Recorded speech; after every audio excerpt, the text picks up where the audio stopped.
بسم الله الرحمن الرحيم والحمد لله رب العالمين وصلى الله وسلم وبارك على نبينا محمد وعلى آله وأتباعه أجمعين. أما بعد فسلام الله عليكم ورحمته وبركاته. في ذكر المعجزات يا نبي صلى الله عليه وسلم تأمرات يا وصان نجينيالن الله سبحانه وتعالى لሁሉም ነቢያቶች ህዝባቸው የሚያሳምኑበት መረጃ የሚሆናቸውን ተአምራቶች እንደሰጣቸው ቁርአን ይነግረናል። ለቀድ አርሰልና ሩሱለና ቢልበይናት እኛ መልእክተኞቻችንን በማብራሪያ በመረጃ ልከናል። አይል ሙዕጂዛት الባሂራት ተአምራትን አስዘን ልከናቸዋል። ታዲያ እነዚህ ነቢያቶች ይዘውት የሚመጡት ተአምር ጊዜውን የዋጀ የማህበረሰቡን ተጨባጭ ያገናዘበ የግንዛቤ መጠናቸውን ታሳቢ ያደረገ ነው።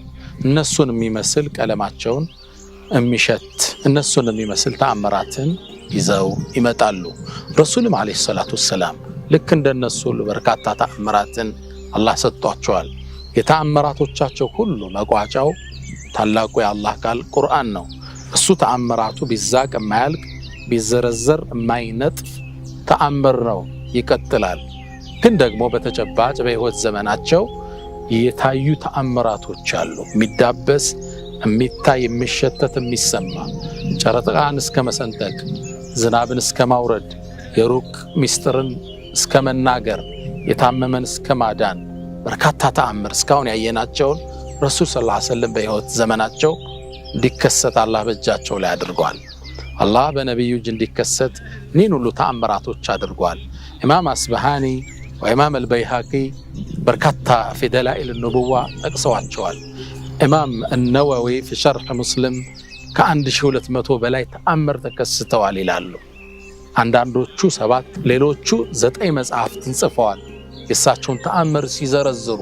በጣም በርካታ ናቸው። የተወሰኑትን ከናንተ ጋር ያያየን ነው። አሁን ደግሞ እንዴት አላህ በእጃቸው ምግብን እንዴት ይባርከው ያበዛው እንደነበር እናያለን። ሐዲስ ቡኻሪ ላይ ነው የተዘገበው። ዘጋቢው ያስተላለፈው ጃብር ነው፣ ጃብር ኢብኑ አብደላህ። ጃብር ምን ይላል? የኸንደቅ ዘመቻ ጊዜ ኸንደቅ ጉድጓድ ቁፋሮ ያረጉበት ወቅት ነው። ከባድ ውሎ ውለዋል። ፀሐይ ያለ እርቧቸዋል፣ ደክሟቸዋል። ሰሃባዎቹ ረሱል ሰለላሁ ዐለይሂ ወሰለም ለ3 ቀን ምግብ አልበሉ ውሃ የጠጡ ቢሆን እንጂ። ታዲያ እየቆፈሩ እያለ መሃል ላይ ትልቅ ድንጋይ ገጠማቸው። ማለፍ አልቻሉ። መቱት፣ ሊሰበር አልቻለም። መጨረሻ ወደ ማን ሄዱ? ወደ ነብዩ አለይሂ ሰላቱ ወሰለም። የአላህ መልእክተኛ አንድ ትልቅ ቋጥኝ ገጠመን፣ መስበር አልቻልንም። ቃለ ፈኢኒ ናዝል መጣው እኔ ወርዳለሁ አሉ። ነብዩ ሰለላሁ ዐለይሂ ወሰለም ጉድጓድ ውስጥ ገቡ። ሊደር ማለት ይሄ ነው። ከፊት ናቸው ሰለላሁ ዐለይሂ ወሰለም። ሰሃቦች ሁሉ ነገር ሲያቀታቸው ሲሳናቸው ወደ እሳቸው ነው የሚመጡት። ነብዩ ሰለላሁ ዐለይሂ ወሰለም ጉድጓድ ውስጥ ገቡና ያንን ቋጥኝ ሊመቱ እጃቸውን ከፍ ሲያረጉ ከስር የለበሱት ሽርጥ አለ፣ ከላይ ፎጣ እጃቸው ከውስጥ ነው። ሆዳቸው ተገለጠ። ሲገለጥ ሱብሃንአላህ ድንጋይ አስረው ነበር ረሱል ሰለላሁ ዐለይሂ ወሰለም። ከረሃብ ብዛት ሆዳቸውን ወደ ውስጥ አድርገው ለማዝ አስረው ነበር። ጃብር ይሄን ሲያልቻለ ረሱልን አስፈቀደና ወደ ቤቱ ሄደ። ጃብር ወደ ባለቤቱ ተመለሰ። ብሎም ማለት ዛሬ ረአይቱ መንظرا من رسول الله ما لهذا فيه صبر ይሄን መታገስ ማንችለው ክስተት ነው የተመለከትኩት። የአላህ መልእክተኛ እርቧቸው ሆዳቸውን በድንጋይ አስረው በጣም ያማል። ምን አለሽ ቢበላል? ምንም የለኝም ኢላ ሳዕ من ቡር። አንድ ሳዕ ማለት 1 ኪሎ ከ40 ግራም ማለት ነው። ትንሽ ነው አይደል? አዎ ከሷ የሆነች ገብስ አለች። ከዛ ደግሞ ትንሽ እንሰሳለችን የምትታረድ። ሁለቱ ብቻ ነው ያለን። እንግዲህ አላት እቺን ፍጫት። ሲፈጭ ደግሞ ያንሳላልች ፍጮ እና አቡኪው ወደ ቂጣ እንቀይረዋለን። እቺን እንሰሳዋን ደግሞ ረጅና መረቅ አርገን ቀቅለን መልእክተኛውን ጠርተን በዳቦ እንመግባቸዋለን። ነዋው ይሄን ፕሮግራም ጨረሱ። በል እንግዲህ አሁን ነብዩን ሄደ ጥራ ተባለ። ጃብር ግን አለች ሚስቱ ሲወጣ አደራህ ምግቡ ትንሽ ነው፣ ከርሳቸው ጋር 1 ወይም 2 ሰው ብቻ እንጂ ሌላ እንዳትጠራ ታየዋለህ አለች። ከዛም ጃብር ወጣ ወደ ነብዩ አለይሂ ሰላቱ ወሰለም ሄደና ፈሳረሁ ፊ ኡዙኒ በጆሮአቸው አንድ ሚስጥር አላቸው። የአላህ መልእክተኛ ትንሽ ቤት ምግብ ትንሽ አዘጋጅቻለሁ። ጡዐይሙን ነው የሚለው ትንሽ ምግብ አዘጋጅቻለሁ። እርሱና አንድ አሊያም ሁለት ሰው ይዘው ይምጡና ምሳችንን እንብላ። ነቢዩ ዓለይሂ ሰላቱ ወሰላም ጃብርን ጠየቁት፣ ምን ያህል ነው ምግቡ አሉት። ቃለ ሳዑን ሚን ቡር 1 ኪሎ ከ40 ግራም ብትሆን ምንድነች ገብስ ነው። ከዛ ደግሞ ትንሽ ያረድናት እንሰሳለች።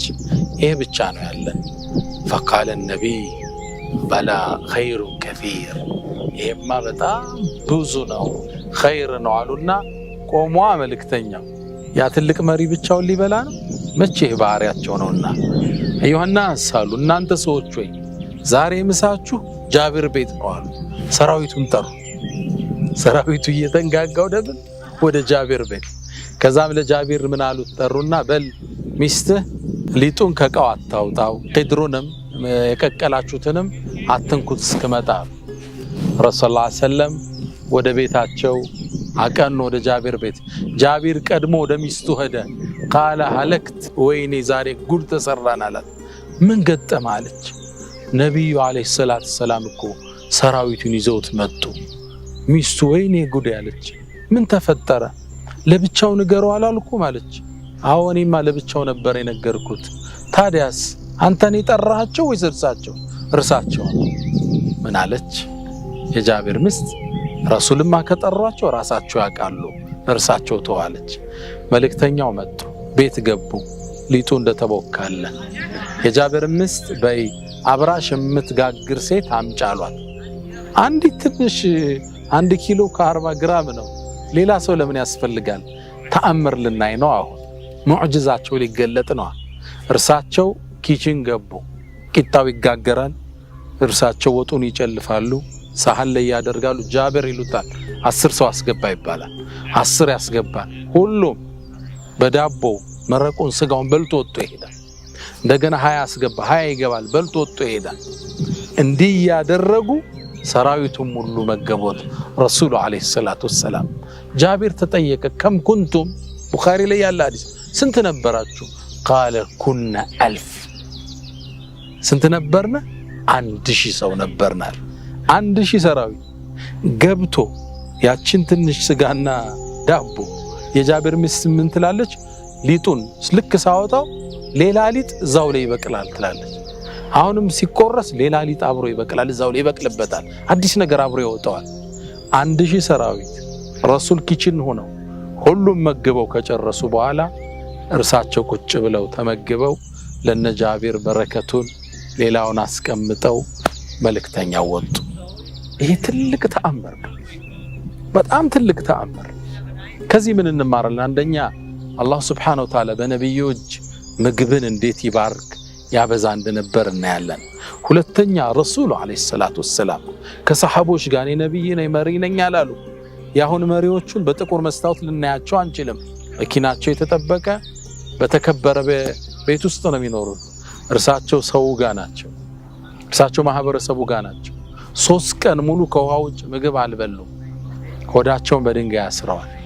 የሶሳይቲው ምስል ነበሩ፣ ከሶሳይቲው የተለዩ አልነበሩም ረሱሉ ዓለይሂ ሰላቱ ወሰላም።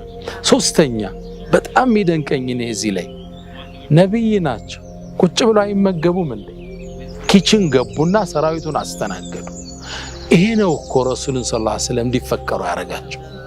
ይሄ ነው እኮ ነፍዲከ ቢአቢ አንተ ወኡሚ ያሏቸው፣ ለአንተ እንሰዋ ያሏቸው እኮ ኑረው አሳዩአቸው።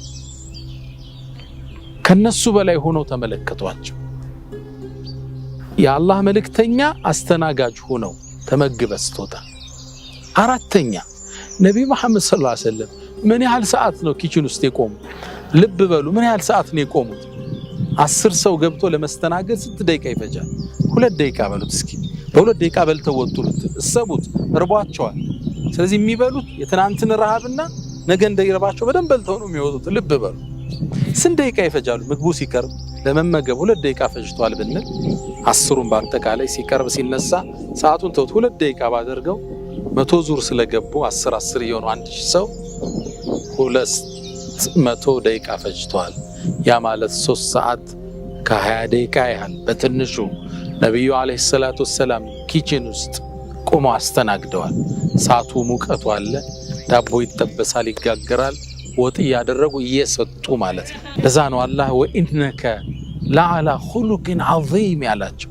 አንተ በታላቅ ስነ ምግባር ውስጥ ነህ። እንዴት ስነ ምግባር ምድር ላይ የለም። አንድ መሪ ኪችን ውስጥ ገብቶ ውሃ አድርጎ ምግብ አዘጋጅቶ ሰጥቶ 3 ሰዓት ሙሉ ቆሞ በትንሹ አለይከ ሰላቱ ወሰላም ብዙ አስተምሮት እናወጣለን። የጃቢርን ደግነት በሌለው ላይ የነበረውን ተአምር እናያለን። ታዲያ ጃቢር ምን አጣ? ያን ሁሉ በመመገቡ ሰበብ በመሆኑ አጅር አለው። ይሄው ታሪኩ ተዘግቦ ዛሬ እኔ ለእናንተ ቡኻሪ ላይ አንስቼ አስታውሳችኋለሁ። በተወሳ ቁጥር ጃቢር አጅሩ ይጨምራል። ለሌላው ተምሳሌት ሆኖ አልፏል።